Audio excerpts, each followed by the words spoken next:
কবরের প্রথম রাত কেমন রাত হবে আপনার আর আমার, এটা বোঝানোর জন্য আগে মরণ থেকে বুঝাই। ও বাঁশখালীর মুসলমান, খুবই মনোযোগ দেন মা বোনেরা।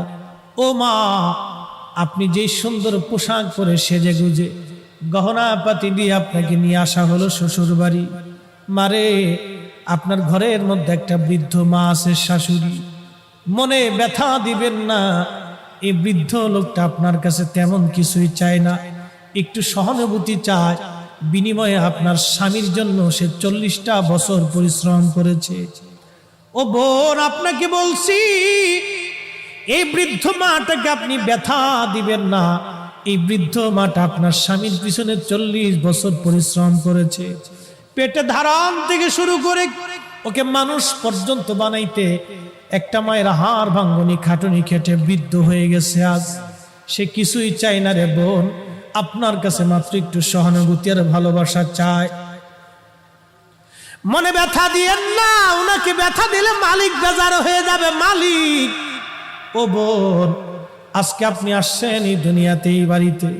আগামী দিন এই বাড়ি থেকে আপনাকে নিয়ে যাওয়া হবে সাদা পোশাকে, আপনার দামি দামি গহনাগুলি রেখে যাওয়া হবে।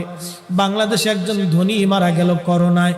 আহা, করোনার সময় মানুষ চেনা গেছে। একজন ধনী করোনার সময় মারা গেল। এই ধনী যখন করোনায় মারা গেল, মারা যাওয়ার সময় সে কয়েক হাজার কোটি টাকার সম্পদ রেখে গেছে।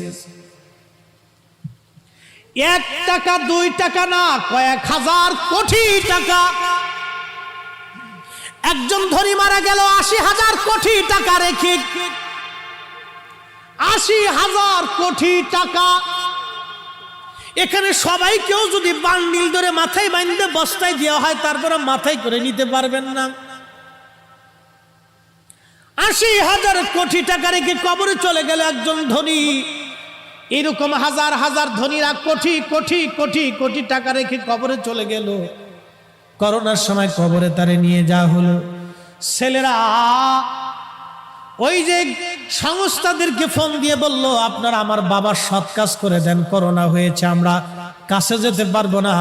স্ত্রী গেল না, ছেলে গেল না, বেটার বউ গেল না, নাতিরা কাছে গেল না। তার মানে তার জীবনটাই 16 আনার 16 আনা বৃথা হয়ে গেল। তার জীবনের 4 পয়সাও কোনো দাম নাই। কথা কন ঠিক কিনা? এই মরণের যন্ত্রণাটা কেমন ভয়াবহ, আপনাকে এই মরণের যন্ত্রণাটা বুঝাই। তারপর